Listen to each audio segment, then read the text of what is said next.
I cry for you. Well, the album is called Hurry Up Tomorrow.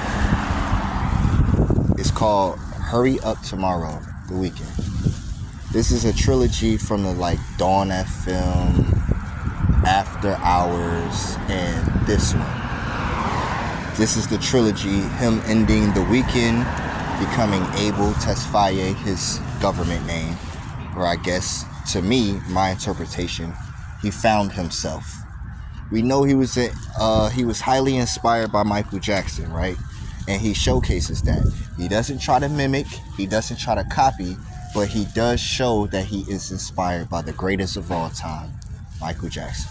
Michael Joseph Jackson III. Now, the Michael Jackson class has some of the best artists ever. You get people like The Weeknd, you get people like Justin Timberlake, Beyonce, you get a lot of artists, okay? But The Weeknd, Bruno Mars is of that class too. Meaning they studied him so much, they've incorporated Michael Jackson into their legacy and lineage of music and artistry. And I think today, The Weeknd is the best representative of that class. Bruno Mars, to me, was supposed to be the most talented one, so he was number one. But The Weeknd is so consistent, it's hard to just say Bruno is number one. Now, if you're talking about everything else that goes with the business of music and the popularity that music grants you, then yeah, Bruno Mars is still in that conversation. But if you're talking about consistency and talent, The Weeknd is unmatched. His vocals, amazing. His song choices, amazing. His writing, amazing. His poetry and substance, through the roof. There's a lot of singers that don't sing about anything. They don't sing about anything. They literally are getting there and everybody got to be only toxic. That's the only way they know how to be introspective, is being toxic. This person treated me so bad, I love him. That's it. That's what you be getting from. He does everything. He done talked about drug abuse, alcohol abuse, life being threatened by your habits, life changing, having money, not having money, being on drugs, not being on drugs, his friends and relationships dying, not dying. He's even addressed beef that he's had in the industry a couple of times, not fully, not on the scope of rappers. A rapper will literally be the most artistic human ever when it comes to beef. But The Weeknd has played coy when it comes to beef in the industry. But he has addressed it enough. He's done everything. Vocals, A1. His message, be A1 when he's trying to deliver. His performances be A1 when he's putting it all into his performance. He always has a story to tell. He got something to say. The Weeknd addressing his African heritage. I love that he knows his African heritage and does not shy away from his African heritage. African. First of all, your name is Abel. You're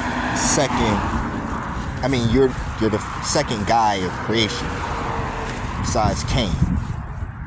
You got Adam, Cain, and Abel. Those are the three guys that was first that we know of. His name is Abel, and then last name Tesfaye. Super African. I love that he doesn't shy away from that, unlike some artists we know. Some artists, meaning multiple names, not just one guy. But I think The Weeknd is underrated in his ability to be himself and tell his story. A lot of y'all look at it as weird, strange, different, but really he's an artist and he's expressing himself as he viewed the universe and the world, God, religion, drugs, sex, money, fame, poor, rich. That's what The Weeknd does. And I think what he's doing in this album is showcasing all of that. He has multiple stories that people need to study. Yes. Y'all need to go back and study. What is The Weeknd doing a story of? How is he telling his story? What is he doing to tell his story? Y'all need to look at symbolism. Y'all need to look at more things. He's one of those artists, AMILL is one of those artists to express the totality of the emotional spectrum from his view. My bad for messing up the whole Cain and Abel thing with the the second man and third man thing. But we know Cain was second, Abel was third. Or whatever. Anyway, back to that, it's like, yo, his heritage of just knowing who he is, knowing who he's inspired by, giving that, the same thing Michael Jackson did when he was alive. Michael Jackson was known for giving up the credit where credit was due. He was known for saying, hey, this is black art. I got the moonwalk from street dancers in New York. I got the spin from people like James Brown and break dancers that was around in America in the black communities. Yes, a lot of Michael Jackson credit goes to regular people in the black communities. Y'all need to look those things up. Look at Michael Jackson giving up credit to people. He will name people that is regular and extravagant because Michael was a pure black man, not based on what he did on his skin. We're not talking about none of that goofy ass Hollywood shit. We're talking about what Mike really, for real, stood for. Black shit. He stood for blackness. He stood for being African pride and all of that. You ever notice that him and his family look like they from Guyanese somewhere? They don't just look like the traditional black Americans that we are propaganded into believing we look like. No. Him, the Jackson family, and then look at AMILL. Look at The Weeknd. They similar looking. That style of look with the... Anyway, I could go into a whole other thing of that. What The Weeknd did with Hurry Up Tomorrow is brilliant.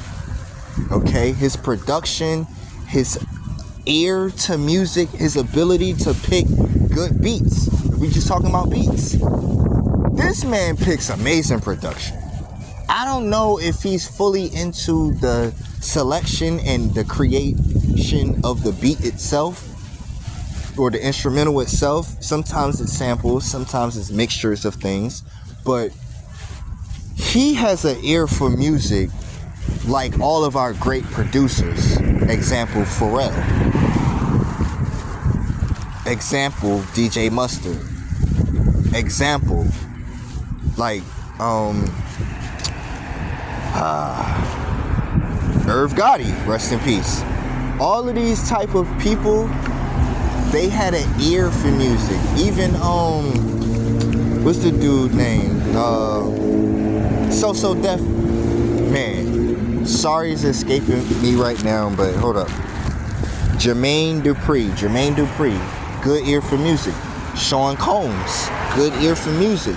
Even though sometimes they may not make the beat themselves, they have that ear. The Weeknd shows that, yo, he knows what he wants to sound like. Excuse me. He knows what he wants to sound like. And he does that. I think he's one of those superb, like, perfectionists. Michael Jackson was that. Prince was that. Bon Jovi seemed like he's that. If you listen to some Bon Jovi records, them joints are perfect. The guitaring, the strings, everything is like perfect. The words he chose to go with the song, the mood, yeah, those artists back then, you could say from the 20s to the 70s, or 20s, the 1920s to the 80s, they were perfect artists. So people like The Weeknd being inspired by a Michael Jackson, that's just the icing on the cake. The only thing I wish, if I could critique anything, is you need more of the entertainment factor. You need more of the dancing. You need more of what makes African descendants. Like we dance, bro. You cannot be boring on stage forever. Meaning, you don't move enough. So that's my only critique about The Weeknd, ever. He don't move enough. He don't dance enough. Yes, you need to incorporate that. Your voice is too beautiful for us to just hear you sing it all the time. Sometimes we need a break. Let's dance, get charged up with that, because that's a part of us. And hopefully the AMILL or the new Weeknd, the new version of himself, produces more of that. Like, I want him to get into his roots for real, yo. If The Weeknd get in his roots for real, it's over for y'all. Y'all are done. Y'all are done. If it ain't Beyonce, I don't want to hear it. But anyway, I'm out of here, yo. Let's do it. The Weeknd, hurry up tomorrow.